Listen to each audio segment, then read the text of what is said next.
Nous pensons qu'il faut que Gnassingbé laisse le pouvoir pour préserver la réconciliation nationale, pour préserver la concorde. Parce que lui-même, il doit se rappeler que la commission vérité, justice et réconciliation qui est revenue sur la disposition de l'article 59 prescrivait ou bien recommandait qu'on revienne sur la disposition de l'article 59 pour la concorde, la cohésion, l'unité et la solidarité entre tous les Togolais. Nous pensons qu'en revenant à cette constitution, ce serait bon pour tous les Togolais. Et en aucun cas, lui ne peut faire plus de 2 mandats. Il a déjà fait plus de 2 mandats et nous pensons, il a déjà fait 2 mandats et nous pensons qu'il doit partir. Dans tous les cas, le peuple togolais a marre. Le peuple togolais est fatigué de la famille Gnassingbé qui a eu à gérer sa destinée pendant plus de 48 ans. Dans ces conditions, il doit partir et que 2 personnes fassent leurs expériences. Voilà, Gilles Benoît Fagbedi, quand on était dans les rues, en 2012, le CST, on prenait d'assaut les rues, on manifestait et tout ça. Voilà ce que Gilles Benoît Fagbedi disait. Il disait plein d'autres choses aussi que je ne vais pas répéter ici pour ne pas faire traîner le live. Aujourd'hui, Gilles Benoît Fagbedi, avec les nouvelles couleurs de Unir, les nouvelles couleurs de Unir, est à l'antipode de ce qu'il disait hier. Qu'est-ce qui s'est passé entre-temps pour que cet avocat qui était très engagé sur les questions des droits de l'homme, qui était dans la rue avec nous, est devenu aujourd'hui le plus grand soutien de Faure Gnassingbé, celui-là même qu'il pourfendait dans les rues il y a cela quelques années. Toute la problématique de l'élite togolaise est là. Hein. Toute la problématique de l'élite est là. J'ai parlé la dernière fois des avocats, du barreau et du bâtonnier. J'ai dit, tout le problème qu'on a au Togo, c'est ça. Tout le problème qu'on a aujourd'hui au Togo, c'est ça. Et donc, toute la problématique de notre élite est là. Les universitaires, les avocats, les notaires, les huissiers, les économistes, même les militaires. Toute la problématique, la faillite de l'élite là, ça c'est ça. C'est le symbole ça. Ce sont les indicateurs de la faillite de l'élite. Dire une chose aujourd'hui et soutenir son contraire demain parce qu'on a des difficultés financières ou parce qu'on a faim ou parce qu'on traverse des moments difficiles. Même s'il y a un adage qui dit en période de faim, c'est pas tout qu'on mange, il y a certains. Moi, je ne peux pas être un avocat. Et je le dis tout le temps, je ne peux pas être un avocat, docteur en droit, avocat de je ne sais pas quoi, tout, professeur d'université. Et donc, j'ai les compétences pour travailler partout. Je peux balancer mon CV partout, je peux travailler partout. Je ne sais pas qu'est-ce qui peut me pousser, alors que j'ai les compétences, pour me mettre au service d'un système comme ça et devenir un objet de moquerie, même des gens qui n'ont pas mon niveau. On sait que la vie est parfois difficile. Mais quand on a les compétences, on peut travailler partout. La première chose du dictateur, de tout régime dictatorial, c'est d'humilier ses serviteurs. La première personne que le dictateur humilie, ce sont ses propres collaborateurs. C'est-à-dire, le dictateur, dans sa psychologie, il doit soumettre tous ceux qui sont dans son entourage. C'est pour ça que dans certains régimes, le dictateur, il couche même avec les femmes de ses collaborateurs pour vous soumettre. Coucher avec votre femme, c'est la pire humiliation que le dictateur te fait subir. Mais tu ne peux rien faire. Mobutu couchait avec les femmes de ses collaborateurs. On sait que les autres dictateurs font pareil. Donc, le dictateur, lui qui n'a pas le même niveau que vous, il n'a pas le même diplôme que vous, il n'a pas les mêmes compétences que vous, il se dit, moi j'ai le pouvoir et je vais recruter mes serviteurs. Et je vais les humilier. Ils ont beau être des docteurs en droit, des professeurs d'université, ils ont beau être des éminents juristes, je vais les humilier devant la face. Et c'est ce que Faure est en train de faire avec vous. Il vous humilie. Il fait en sorte que vous ne représentez absolument rien devant l'opinion. Et lui, derrière son rideau, il rit. Il se moque de vous. Il dit, ah voilà, je suis tranquille, hein, moi. C'est comme ce discours qu'on entend. Les gens disent, oh, moi je n'ai pas fait de grandes études, mais si je suis riche demain, je peux acheter tous les grands diplômés, ils vont travailler pour moi. Donc, le problème de notre élite est là. Vous avez des universitaires qui sont promis à une très belle carrière, qui sont des gens qui ont de très bons diplômes, qui ont des parcours fabuleux, qui peuvent briller ailleurs. Mais ils se sont mis au service de la dictature parce qu'ils cherchent des postes, parce qu'ils veulent avoir des responsabilités. Il y a des anciens camarades universitaires, quand je les vois aujourd'hui dans le système LPT Unir, même parfois tordre le cou même à l'histoire. Je me pose la question, si on a fait les mêmes études, quel poste peut m'amener à renoncer à ma propre formation, à mon parcours? Et c'est ça qu'on voit. Et c'est l'image qu'on renvoie dans la société. Et c'est l'image qu'on renvoie dans l'opinion. Et donc, Gilles Benoît Fagbedi, même si les situations sont difficiles pour lui, il a un parcours. Il peut vivre de son travail. Mais il a décidé de choisir la facilité. Et pourquoi? Aujourd'hui, il nous dit que dans son intervention, comme je l'ai dit tantôt, il s'est retrouvé dans ce groupe-là, dans le groupe des 3 troubadours-là. Veste, si vous pouvez renvoyer la vidéo, il parlait là, vous faites une capture de la vidéo de la télévision là.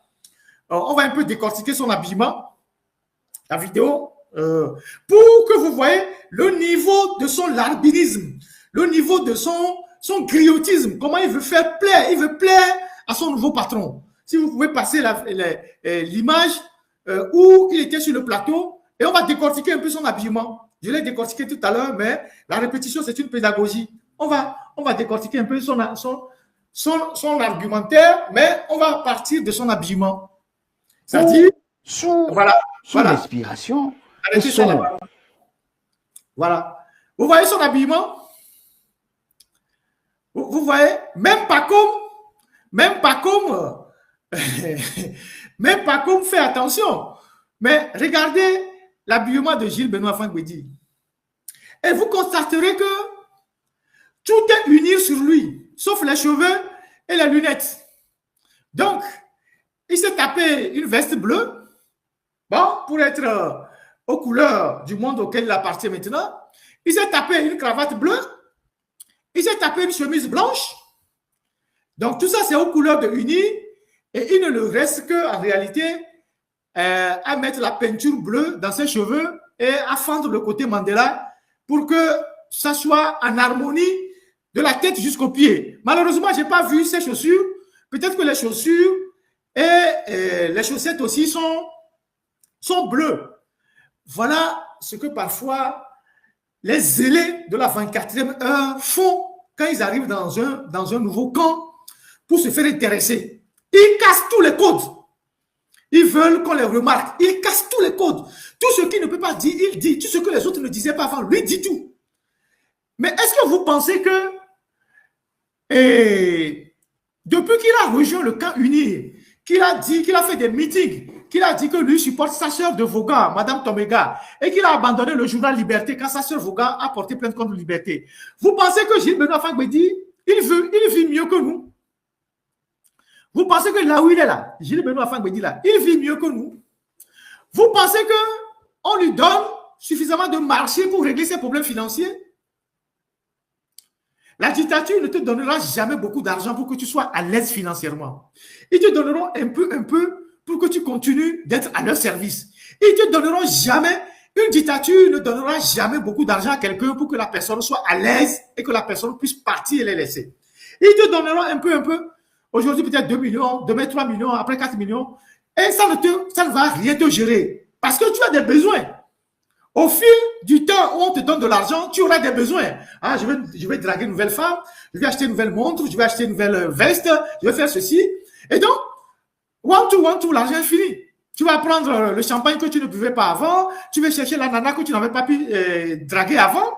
Et donc, on te donne des miettes pour que tu sois toujours dépendant du système. Mais il n'y a pas que Maître Benoît Fagbedi qui est l'avocat du RPT Unir aujourd'hui. Et je ne sais pas quel marché on lui donne. Les maîtres Ndjelé qui prennent les gros marchés au niveau de la caisse de sécurité sociale, à la chambre du commerce, les gros marchés du pouvoir qui sont souvent donnés à des gens comme Maître Ndjelé. Pourquoi le pouvoir n'a pas envoyé Ndjelé sur France 24 ou sur New World TV pour défendre le régime?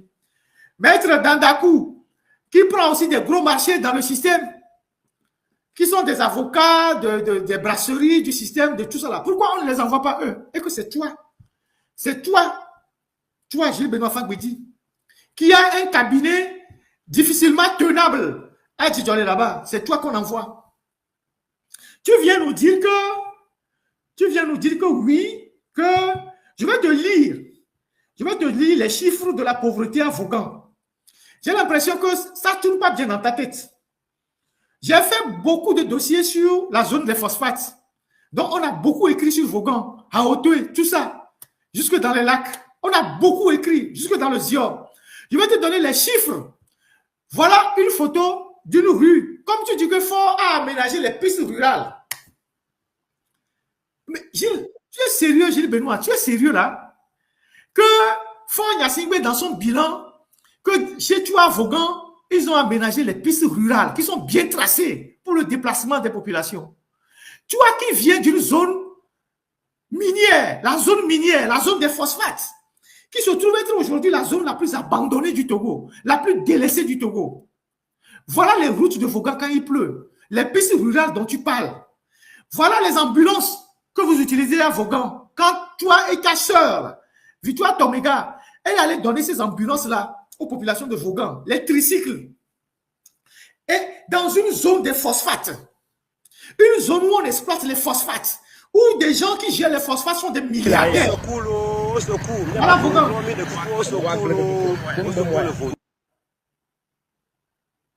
Au quoi Vaughan mémoire?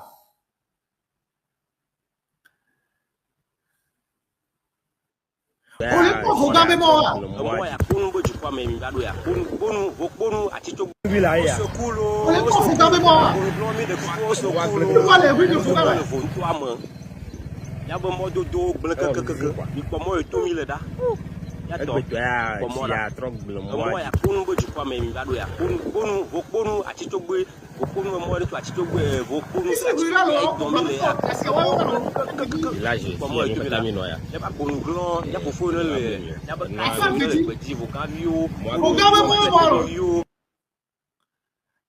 Et moi, je le bon doigt, le Vaughan, oh, malo, afin que je dis.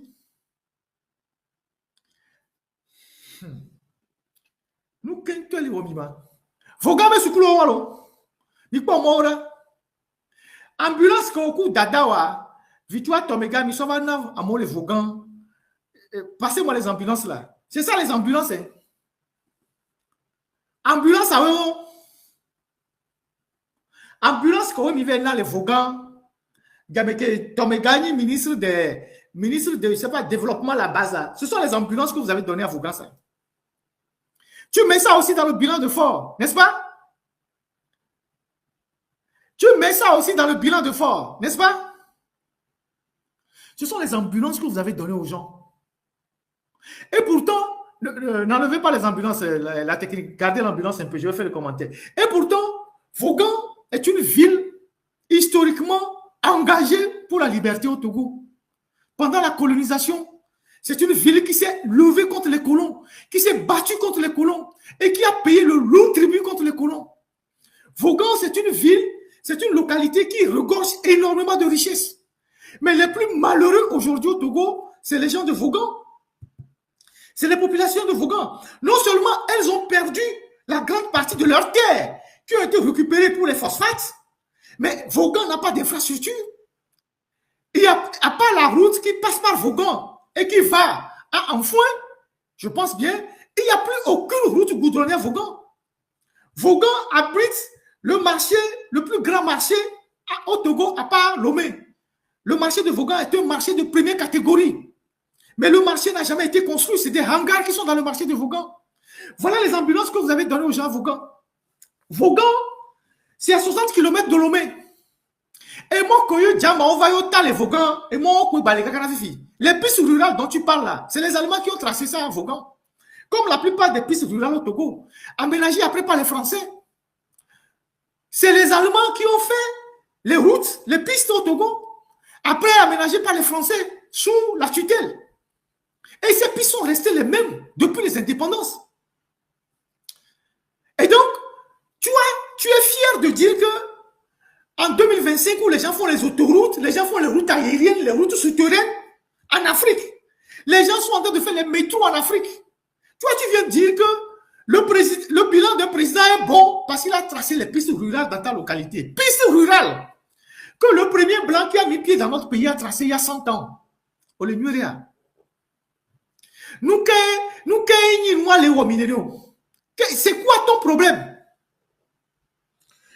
Les chiffres de Vaughan, 90% des gens, des filles de Vaughan sont des portefeuilles au grand marché de Lomé. 90% des filles de Vaughan sont à Lomé en train de faire abattre les portefeuilles. 90%. Vaughan est la préfecture qui a le taux d'analphabétisme le plus élevé au Togo. Le taux d'analphabétisme, c'est pas parce que toi tu es avocat que tu penses que tout le monde est avocat, Vaughan. C'est le taux d'analphabétisme le plus élevé au Togo. Et pourtant, c'est eux qui ont les phosphates. 90% des filles à Vaughan partent à Lomé pour servir à Baté. Les hommes, ils partent au Nigeria, au Bénin et au Nigeria. Là, on va les blédons. Anigban balamola dagbeo. Anigban balo. Amoko le anigban. Voganto ko le anigban. Oina noche. Oina tablibo mekuton. Oina bamono. Fouve le anigban le noa dagbeo. Il n'y a plus de terre à Vaughan. Il n'y a pas de l'eau potable à Vaughan. Il n'y a pas de l'eau potable à Vaughan. La ville la majorité de Vaud, l'eau des puits, hein, à grand diamètre, c'est dans les cimetières. Et si on l'a pour les Vaughan, vous donnez, Bénicla, vous donnez. Il y a mon les coussins, les Vaughan, mais préfecture là même. Il y a des puits qui sont à côté des cimetières. C'est l'eau là que les gens puissent pour boire à Vaughan. Tu vois, tu bois de l'eau minérale à Lomé. Tu fais bien tes cheveux, tu mets les shampoings dans les cheveux, tu brilles bien parce que bon, tu veux impressionner les femmes. Mais voilà comment les gens vivent à Vaughan. Les agriculteurs qui sont restés à Vaughan, ils utilisent 100% la roue. Les agriculteurs qui sont à Vaughan, pour le peu de terre qu'il reste là, ils utilisent 100% la roue. Donc, ils sont encore à l'époque du précambrien. C'est-à-dire la dernière époque historique, la préhistorique. Les Vaughan, les filles, 60 km de Lomé. Agrédateur pour les Vaughan. Et c'est ce que Victoire Toméga leur a distribué à Gogo. Brouette, roue et machette. 100% des agriculteurs de Vaughan.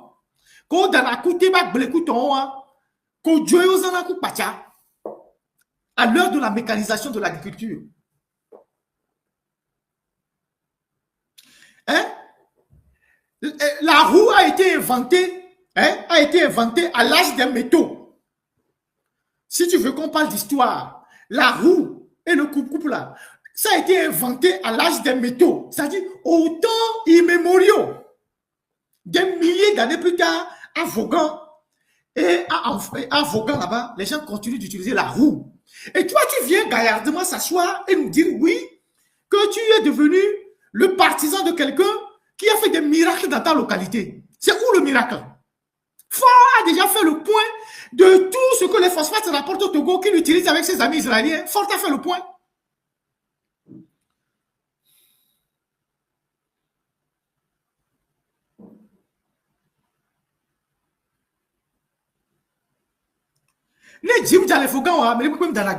Donc, les populations attendent que la pluie tombe avant de cultiver à Vaughan. Et donc, toi, tu t'es levé gaillardement pour venir nous dire que oui, le président, le PCM, Ford Yassingbe, a un bilan, il donne 30 000 francs aux femmes pour les aider, il a fait ci, il a fait ça, il a fait ça. Et tu mets ça dans son bilan et tu n'as pas honte. Qu'est-ce qui te pousse qu'est-ce qui te pousse à te ridiculiser comme ça? Parce que vous êtes nos grands frères, on peut vous dire aussi la vérité. Nous avons cheminé ensemble. Qu'est-ce qui vous pousse à vous ridiculiser comme ça? Parce que tu as des besoins financiers, tu as les femmes, tout ça. Parce qu'on sait que, on sait que tu as tellement de femmes et des enfants. Il semble que tu en as au moins des enfants de 8 femmes. C'est énorme, hein? On sait que, bon, tu es un franc-tireur. Ça, on le sait. Mais celui qui veut t'acheter aussi, il étudie tes habitudes. Il essaie de voir si tu aimes le luxe, tu aimes l'argent, tu aimes les voitures. C'est comme ça qu'on étudie les gens avant de les corrompre. C'est comme ça qu'on étudie les gens avant de les corrompre. Si c'est parce que tu as eu des difficultés à tenir ton cabinet et tout ça, au moins pour garder ta dignité, tu aurais pu demander, ah les gars, aidez-moi. Je dis toujours aux gens qu'aujourd'hui, avec les réseaux sociaux, avec toutes les capacités qu'on a aujourd'hui, si on a un combattant qui est en difficulté, on peut l'aider. C'est pour ça que quand les gens racontent des histoires, parfois je lis et puis je rigole. Je dis, oh, si moi j'ai besoin d'argent, je ne serais pas parti du Togo. Je n'aurais pas fui le Togo. Je n'aurais pas fui le Togo.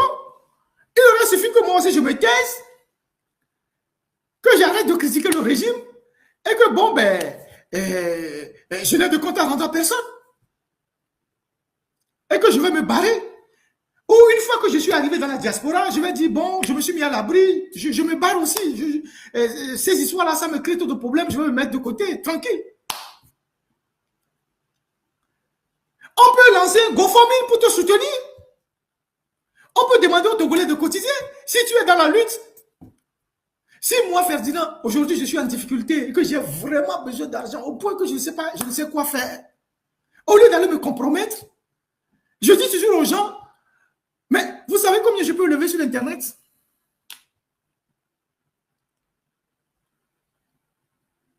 Avec le peu de crédibilité que j'ai. Ou sous l'inspiration et son savoir-faire, le peu de crédibilité que j'ai. On a pu signer un accord.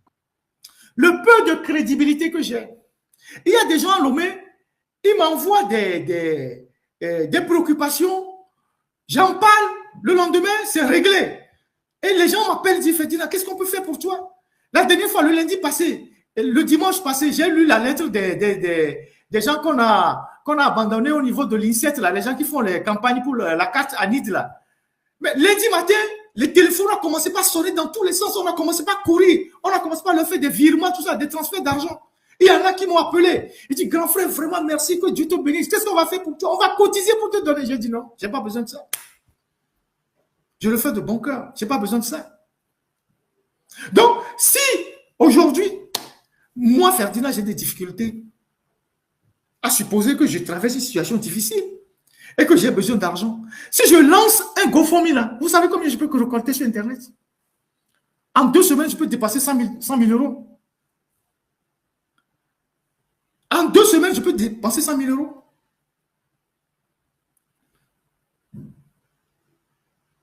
Je peux dépenser. Si je dis aux Togolais, les 12 000 Togolais qui sont là sur YouTube, ceux qui sont là, tous ceux qui sont connectés, je dis, les gars, c'est chaud pour moi, aidez-moi. Vous imaginez combien les Togolais peuvent me donner? Il y a des gens qui m'appellent, qui disent, Ferdinand, tu as besoin de quoi? Je dis, rien du tout. Ils sont même surpris. Ils sont même surpris. Il n'y a rien du tout. Donc, si ton cabinet avait des difficultés, tu aurais pu solliciter. On va t'aider. On va t'aider. Mais là, tu vas te compromettre de la pire des manières. Mais il y a une vie après. Tu as ta crédibilité, ta dignité. Même si on te donne un poste de ministre demain, ça ne fera pas long feu, ils vont te dégager. Tu es dans la cinquantaine, tu vas vivre après. Le propre de la dictature, c'est même d'humilier ceux qui les ont dénoncés hier. Ne pensez pas que Faure Gnassingbé a la mémoire courte. Hein. Ne pensez pas que le dictateur a la mémoire courte. Aujourd'hui, tu vas le soutenir parce qu'il sait que tu as difficulté. Il ne te donnera rien d'abord. Il va te laisser rentrer bien dans la boue pour que le peuple se moque de toi. Ça fait bientôt 2 ans que tu fais ce que tu fais là. On ne t'a encore rien donné. Peut-être qu'on t'a donné quelques petits marchés.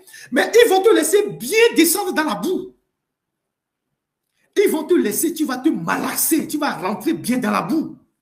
Tu as vu ce que Bodiona a fait là-bas? Ce que Bodiona a fait. Ils vont te laisser rentrer bien dans la boue. La merde qu'ils ont mis partout là, tu vas aller ramasser ça. Et les gens vont te regarder, les gens vont se ridiculiser. Après, ils vont te donner un ministère qui ne vaut rien. Peut-être droit de l'homme. Ils vont te nommer à la place de celui qui a la tête rasée à côté de toi là. Où il n'y a pas de budget. Où il n'y a pas de budget. Tu vas rentrer dans le ministère, tu vas dire, oh, ministère en Tokoya, et Gamoulé, on a dit non, tu as mon bureau, mais fou, donc tu vas grignoter sur les petits projets. Et quand tu vas sortir de ce ministère-là, tu n'auras plus rien. Parce que quand tu deviens ministre, tu rentres dans un autre standing. Tu vas vouloir vivre comme un pacha, tu vas boire les meilleurs vins, les meilleurs champagnes, tu vas acheter les meilleures vestes, tu vas draguer de nouvelles femmes. Et quand on va te chasser du ministère, il ne te restera rien. Tu vas arriver dans ton cabinet et tu seras seul. Tu seras seul. Même ce que tu fais aujourd'hui, là, déjà, les gens vont fuir ton cabinet. Et nous collons, la manière dont tu es en train de te prostituer là. Les gens qui vont t'amener un dossier, ils vont fuir. Et ton cabinet sera désert. Kofigo avait un cabinet en 90, jusqu'en 80 combien? Quand il a rallié, il y a des mois, il n'avait plus de cabinet. Son cabinet était à côté de la station d'essence qui est en face de la BTC là-bas. Il n'avait plus de cabinet. Parce que les gens ont dit qu'il a trahi. Qui va prendre un dossier pour aller donner à quelqu'un? Donc, il faut mesurer les conséquences de ce que tu es en train de faire aujourd'hui. Sachant que ce régime-là, il est en difficulté. Il est en fin de vie. Si Faure Gnassingbé est obligé d'aller choisir des gens comme vous pour aller le défendre sur les médias, c'est qu'il est en difficulté. Il est énormément en difficulté. Tout le cinéma que vous avez organisé à Kara là-bas, que Adjourvi a évoqué, si vous pouvez me passer la vidéo, voilà, j'ai dit que si j'ai oublié quelque chose, je vais revenir là-dessus. Si vous pouvez me passer la vidéo de Faure Gnassingbé devant les jeunes de Vala à Kara là-bas, si vous avez la vidéo, la technique, montrez-moi la vidéo, je vais décortiquer cette vidéo-là. Parce que Adjourvi a évoqué cette vidéo-là sur France 24 et a tenté de manipuler l'opinion dans un mensonge éhonté. Il faut que j'explique cette vidéo-là. Et toute la manipulation qui est derrière. Dans 20 minutes, je vais arrêter le live. Parce qu'il y a des gens qui sont en train de m'envoyer des messages que le M66 a un live tout à l'heure. Ok, moi je vais finir. Je n'étais pas trop au courant, mais je vais finir pour que les gens aillent là-bas. Et dans 20 minutes, je vais arrêter le live. Mais je vais décortiquer cette vidéo-là. Parce que ces gens-là, il faut les déconstruire de façon méthodique. Donc, Adjourvi, quand on lui posait la question sur Amron, il dit oui, Amron n'est pas le seul artiste au Togo et que d'ailleurs, il y a plusieurs artistes qui sont arrivés à Kara et qui ont témoigné de leur soutien au président du conseil. Mais qui se réservent de citer leur nom parce qu'ils ne veulent pas les jeter en pâture. On sait que les artistes qu'on a comme... Regardez la vidéo, j'arrive. On sait que les artistes qui sont allés à Kara là-bas, qui ont été sollicités pour le concert, ils ont eu leur cachet de concert, mais après ils sont partis saluer Faure Gnassingbé. Ils ont été reçus en privé. Et il y en a qui ont dit à Faure Gnassingbé, oui, monsieur le président, il faut faire confiance aux artistes togolais. Vous voyez, vous avez invité l'Ivoirien, il n'est pas venu. Les étrangers vont toujours vous lâcher. Il faut investir sur les Togolais. Et Faure leur a dit, d'accord, j'ai compris, on va faire beaucoup de choses pour vous. En tout cas, la délégation des artistes qui est allée là-bas, c'est les termes qu'ils ont exposés. Et on leur a donné après, quand, en dehors du cachet qu'ils ont eu pour le concert, quand ils sont allés voir Faure, on leur a donné, pour acheter le carburant, pour leur retour, on a donné à certains 300 000, d'autres 500 000. Et c'est ça que Adjourvi vient exposer sur France 24 bien, en disant que oui, les artistes sont allés là-bas pour témoigner leur soutien à Faure Gnassingbé. Vous voyez comment ils font la manipulation. Après, il dit, les jeunes, ça il répondait à Amron, sur le cas Amron. Maintenant, il dit la jeunesse, que la jeunesse était à Pia pour témoigner leur soutien à Faure Gnassingbé. Passons les images. Et je vais vous décortiquer le mensonge qui est derrière cette histoire de Adjourvi. C'est un avocat, mais c'est un mouvement. Vous voyez Faure Gnassingbé, il parle aux jeunes. Il y avait l'affaire. L'affaire. Donc, il y a un peu de mes. Ah, maintenant, Benjamin. Benjamin est Eba. Ah, Chokodum, Eba. Non, sommet. Ah, je le top, tu as passé. Aucun top, tu as passé. Ah, tu as bon. Ah, ouais, l'affaire. Yes, a lion, on le top, là. Je me sais pas. Ah, oui. Maintenant, on va me décaler ça là. Maintenant, mais, Edouard, le black de ligne, on est là. c'est le moment de l'échange comme le dame.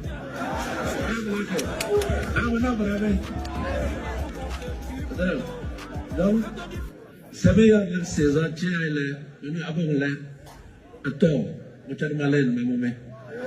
Tiens, d'abord, tiens, mon laquais, ah, tiens, mon laquais. Et à de bail, mon laquais, à quoi on tourne, ben ma maman, à noir, et à donner, bon, black musée, cadran, one natus bordeaux, ben badamale, j'aime comme un ami. Ok. Voilà la vidéo de Faure Gnassingbé à la fin des Evala et c'est même sur le même lieu que Pascal Bojora a pris la parole pour raconter tout ce qu'il a raconté. Et les explications qui ont été données sur l'intervention de Faure Gnassingbé, c'est qu'il demande aux jeunes pourquoi ils ne dansent pas, est-ce qu'ils ont faim et tout. Bon, s'ils ont faim, ils peuvent aller manger et revenir. Il a quelque chose comme ça. Mais ce n'est pas cet aspect qui m'intéresse. Qu'est-ce que vous avez remarqué par rapport à cette vidéo? Qu'est-ce que vous avez remarqué de cette vidéo par rapport aux anciennes vidéos? Cette vidéo qu'on a projetée. Qu'est-ce que vous avez remarqué? Qu'est-ce que vous avez remarqué? Quelle est la première remarque que vous avez eu à faire?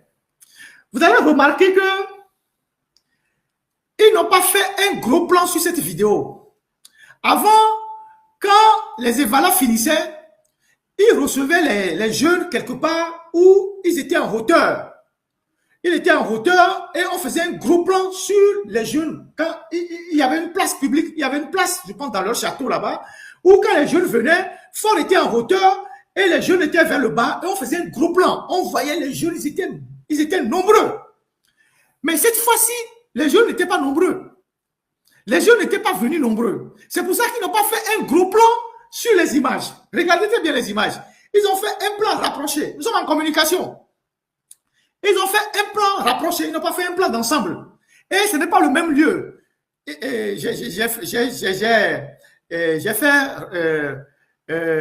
J'ai passé cette vidéo à certaines personnes qui m'ont expliqué que là où il a reçu les jeunes, c'est là où l'hélicoptère atterrit. Et donc, ce n'est pas une place très grande. Donc, ceux qui sont venus n'étaient pas nombreux. Donc, c'est pour ça qu'on n'a pas fait un gros plan sur l'ensemble des jeunes qui étaient là. Ça, c'est la première remarque. Donc, ils ont fait un plan rapproché pour que le fait que le nombre ne soit pas nombreux ne soit pas remarqué. Ça, c'est un. En plus, les jeunes boudaient. C'est pour ça qu'ils ne dansaient pas. Et donc, c'est cette image-là que Adjurouvi transporte sur France 24 pour nous dire que les jeunes sont venus massivement, la jeunesse est venue massivement soutenir Faure Gnassingbé. Cette jeunesse-là, elle est représentative du Togo. Parce que ici, nous sommes dans un cadre purement culturel d'une communauté. C'est la fête d'une communauté. C'est nos frères Kabyé qui font leur Evala et qui ont terminé leur Evala et qui viennent saluer Faure Gnassingbé. Avec l'espoir qu'en repartant, ils vont prendre 10 000, 5 000 pour gérer leur soirée.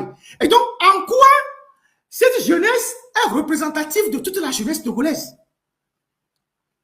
Pour que Adjurouvi puisse en faire un argument sur un média pour dire que oui, les jeunes sont venus massivement réitérer leur soutien à Faure Gnassingbé. Puisque les jeunes qui sont ici, ils sont purement des jeunes de la communauté des Evala. Et donc, c'est une communauté bien définie. Les gens sont dans un cadre culturel. Donc, quand on dit que le pouvoir utilise les Evala à des fins de manipulation politique, c'est ça la preuve. C'est la preuve de ce que Adjurouvi est parti raconter sur France 24 en disant oui, les jeunes, la jeunesse togolaise. Il n'a pas dit les jeunes, il a dit la jeunesse togolaise. Il n'a pas dit les jeunes de Kara. Il a dit la jeunesse togolaise est venue exprimer son soutien massivement à Faure Gnassingbé. Or, ici, ce sont les Evala. C'est la jeunesse d'une communauté. Et c'est une fête qui se termine en joie. Et les gens savent qu'en venant saluer le président, ils vont avoir un peu d'argent. Donc, qu'est-ce que ça a à voir avec la politique? Qu'est-ce que ça a à voir avec la politique? Si on avait fait le tour de toutes les manifestations culturelles du Togo, à Néron, à Palimé, Notien, Dapao, et que les jeunes dans toutes ces localités ont fait des sorties pour soutenir Faure Gnassingbé dans une marche de soutien, là on va dire, toute la jeunesse togolaise soutient Faure Gnassingbé. Ici, c'est une communauté. En quoi c'est représentatif de toute la jeunesse togolaise? Monsieur Adjurouvi, il faut que vous arrêtez la manipulation. Et donc, les jeunes qui ont fait des vidéos à Kara là-bas, qui ont dit enlever la politique dans notre culture parce que ça gâte la culture. Ils ont raison. Les jeunes qui ont fait les vidéos pour dire, qui dansaient, qui ont dit il faut enlever, parce qu'il y a la dame qui fait les vidéos, qui traduit sur TikTok et sur les réseaux sociaux, elle a expliqué ça, que la chanson que les jeunes chantaient, c'est qu'ils n'ont qu'à enlever la politique de leur tradition. Les jeunes qui ont fait ça, ils ont raison. Puisque à la fin, vous utilisez ces images-là à des fins de manipulation politique. Donc, Adjouvi, ton argument selon lequel les jeunes sont partis réitérer leur soutien, la jeunesse est partie réitérer son soutien à fond, c'est un argument faux. Tu es un avocat véreux. C'est un argument qui ne tient pas la route. On sait que traditionnellement, à chaque fois que les luttes finissent, les jeunes vont au domicile du président pour le remercier, avec l'espoir qu'en repartant, ils prennent 10 000, 5 000 pour gérer leur quotidien. Donc cette jeunesse n'est pas représentative de la jeunesse togolaise pour que tu en fasses un argument. Donc voilà un autre aspect de la manipulation sur France 24 que j'ai tenu à décortiquer. C'est pour ça que j'ai dit, si j'avais oublié quelque chose sur la Djolovi, je vais revenir là-dessus. Vous prenez les gens pour des cons. Et même parmi ces jeunes-là, beaucoup boutent fort. C'est pour ça qu'ils n'ont pas chanté, ils n'ont pas dansé. Fort même l'a remarqué, c'est pour ça qu'il est surpris qu'ils ne dansent pas. Il est surpris. Aujourd'hui, tout le monde comprend que les jeunes là-bas sont suffisamment sensibilisés. Le travail que font les Olivier Ama, les chefs cantons, les marraines, tous ceux qui envoient des messages en milieu cabier, tout le monde voit que ça commence pas à prendre. C'est pour ça que cette année, ils n'ont pas vu beaucoup de jeunes venir à cette rencontre-là. C'est pour ça qu'ils ont fait le petit plan là. Ils n'ont pas fait le gros plan. Et c'est ça qui a poussé les gens comme les Pascal Bodiou là, parce que les gens ne sont pas sortis, à dire aux gens que oui, il ne faut pas suivre les gens qui manifestent, c'est les saboteurs, c'est des chiens qui aboient et que le chien ne ferait pas le lion. C'est parce que les gens ne sont pas sortis. C'est pour ça qu'ils ont fait tout ça. Donc, à Djolovi, je ne sais pas si tu as une fois gagné un procès, mais je suis certain que si vous et moi, on se retrouve au tribunal pour défendre un dossier, moi, je ne suis pas avocat, mais je vais t'écraser. Je vais t'écraser. Au moins ça. Au moins ça. Certainement que tu seras reconduit maire, non, tu seras reconduit ministre, tu vas être aussi le maire de Golfe 3 pour remplacer Kamal Adjaï, c'est toi qui pilotes la liste là-bas. On vous souhaite bonne chance dans vos nouvelles missions de défense de Faure Gnassingbé, mais sachez que le pouvoir de Faure Gnassingbé est finissant. Et la tendance là, que vous voyez là, elle ne va pas se calmer. Vous ne pensez pas que tu t'es calmé. Vous le savez d'ailleurs, c'est pour ça que vous ne voulez pas rétablir les réseaux sociaux. Sachez que la colère va monter. Parce que naturellement, Faure, il a fini, il est fatigué. Il fatigue les gens. Vous avez même vu Faure Gnassingbé à Kara là-bas, il est fatigué. Vous l'avez forcé à faire les bains de foule et tout ça, mais vous avez vu son visage. Faure Gnassingbé est apparu tout le long des évalas fatigué. Fatigué. Quand vous voyez son visage, vous allez remarquer qu'il ne dort pas ou il dort mal. Il est peut-être aussi dans l'alcool. Vous allez voir tout son visage, vous allez voir que c'est quelqu'un qui est fatigué. C'est quelqu'un qui est fatigué. Quand vous voyez les photos rapprochées de Faure pendant les évalas, vous allez constater, vous faites tirer un peu les photos et vous allez analyser les photos, vous voyez qu'il est fatigué. C'est pour ça que je dis, quand on est dans cet état-là, pourquoi on force? Faure Gnassingbé, pourquoi tu veux forcer? Je t'ai toujours dit, tu as fait 20 ans au pouvoir, c'est une grâce. Plus personne n'aura cette chance dans votre famille. Ton père a dirigé 40 ans, tu as dirigé 20 ans. Tu n'as pas fait grand-chose. Tu as fait ce que tu peux. Parlons comme ça, simple comme ça. Tu n'as pas fait grand-chose. Ton bilan, il n'existe nulle part, comparativement aux voisins. Mais, il faut que tu comprennes qu'en dehors du pouvoir, il y a la vie. La manière dont tu t'accroches là, parce que tu penses qu'en t'accrochant au maximum, tu vas échapper à la justice des hommes. Puis c'est ça que tu crains le plus. La chose que tu redoutes le plus, c'est que demain, tes œuvres te rattrapent et que les gens te recherchent. C'est pour ça que tu joues le va-tout. Je vais mourir au pouvoir. Je m'accroche, advienne que pourra. Mais tu n'es pas Dieu. Les événements peuvent te lâcher. La nature peut te lâcher. Tout peut arriver. Donc, personne ne souhaite que tu finisses ton parcours par l'humiliation. En tout cas, moi, je ne le souhaiterais pas. Même si tu exprimes une certaine méchanceté envers les autres. Personne ne souhaiterait ça. Et je le répète encore, les Togolais ne sont pas méchants. Les Togolais ne sont pas méchants. Ils te demandent juste de partir dans la tranquillité. Tu as suffisamment fait. Tu as fait 20 ans. Tu as fait tout ce que tu pouvais faire avec le pouvoir. Tu t'es enrichi. Mais si tu t'entêtes avec les troubadours qui t'entourent là, les oiseaux, les petits gars qui t'entourent là, qui te font croire que tu es immortel. Mais demain, ça va être très chaud. Parce que la jeunesse ne peut plus attendre. Vous avez dirigé le Togo pendant 20 ans. Vous n'avez pas servi de modèle. Je disais à quelqu'un, il y a cela quelques jours, que fort Gnassingbé, on comprend, quand on l'étudie psychologiquement, on l'étudie sur le plan psychanalytique, on peut comprendre tout ce qu'il fait. Parce que le milieu dans lequel il a grandi a été un milieu qui lui a été certainement défavorable sur plusieurs points. Il est un enfant d'un chef d'État qui s'est fait beaucoup d'argent, il a eu beaucoup d'argent, riche, mais il y a beaucoup de choses qui lui ont manqué. Et donc, sur le plan psychologique ou psychanalytique, des gens comme ça, naturellement, ils pensent que les autres sont à l'origine de leur malheur ou de leur déséquilibre mental. Donc, ils en veulent à tout le monde. Et ils sont méchants naturellement. Et donc, j'ai expliqué à cette personne-là que fort, il n'a pas de famille. Il n'a pas de famille. La personne dit, mais pourquoi je dis qu'il n'a pas de famille, qu'il a des enfants, tout ça. Je dis non. La famille, ce n'est pas seulement de faire la foi des enfants. La famille, anthropologique et sociologique, c'est de fonder un foyer, d'avoir une femme qui est là, avec des enfants à qui on transmet des valeurs. Et que quand l'enfant revient le soir de l'école, ou que toi tu reviens, tu dis, ah, vous avez étudié quoi, le maître a dit quoi, le professeur a dit quoi, je vais regarder dans ton cahier, qu'est-ce que tu as fait aujourd'hui à l'école et tout ça. Fort n'a aucune femme qui vit chez lui à la maison. Tous ces enfants, ce sont les femmes qui les éduquent. Donc, il n'a pas une famille dans le sens propre du terme. Ces ministres font pareil. Bahara n'a pas une femme chez lui à la maison. À Djouvi, je ne sais pas s'il en a. Il y a plein de ministres qui n'ont aucune femme chez eux à la maison.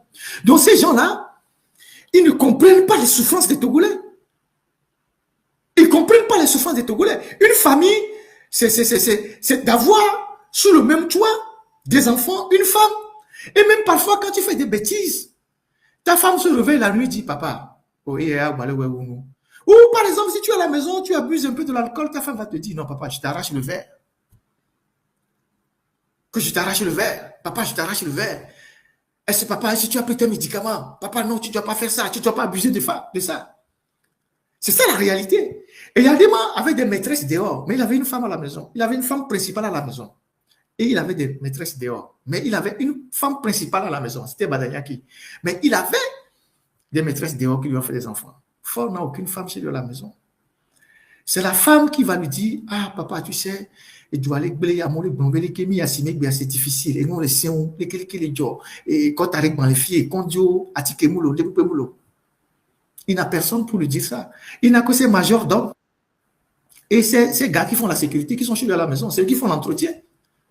Et donc, quand on a une vie comme ça, on se livre à tous les essais. Si vous voulez faire des bêtises aujourd'hui à la maison, parce qu'on n'avait pas de femme et d'enfants, vous pouvez faire toutes les bêtises que vous voulez à la maison. Et donc, des dirigeants comme ça ne sont pas en réalité des modèles pour la société. Et c'est ce que j'expliquais à la personne. Je dis, prenez fort, étudiez-le psychologiquement. Il n'a pas quelqu'un qui est à la maison, avec des enfants qui sont chez lui à la maison, qui viennent, ah papa, bonsoir, vous êtes rentré du boulot, ah mon enfant, comment tu as fait les études, est-ce que tu as bien fait ce devoir, je vais regarder tout ça. Ces enfants sont dehors. Ce sont les femmes qui les éduquent, ou les familles des femmes qui les éduquent. Tirer sur les enfants, tirer les femmes et avoir les enfants dehors, ce n'est pas une famille, ça. La famille, sur le plan sociologique et anthropologique, c'est de fonder un foyer, d'avoir une femme, des enfants, de leur éduquer, de leur transmettre des valeurs. Bahara, il n'a pas de femme chez lui. Lui, il réfléchit le soir, comment je prends le téléphone pour appeler une go là, je vais la tirer le soir au bord de la piscine, faire un peu les bêtises et tout ça. C'est tout leur fantasme, ça. Il n'y a pas de femme à la maison. C'est ça, la réalité. Donc, ces gens, difficilement, ils compatissent avec la souffrance du peuple. Difficilement, ils compatissent.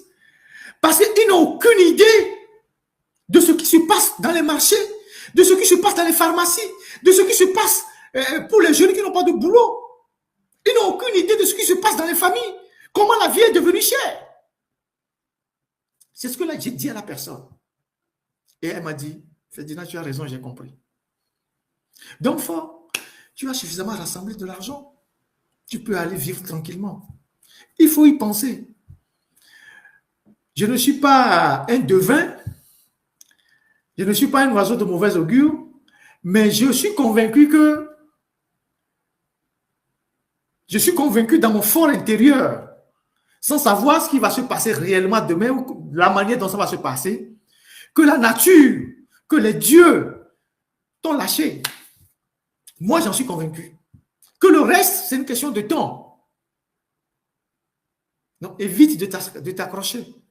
Évite de prendre les troubadours là, les Adjourouvi, qui ne croient pas à une seconde de ce qu'ils disent, les Gilles Benoît Fagbedi, les Nachaba fils là, tous les troubadours là,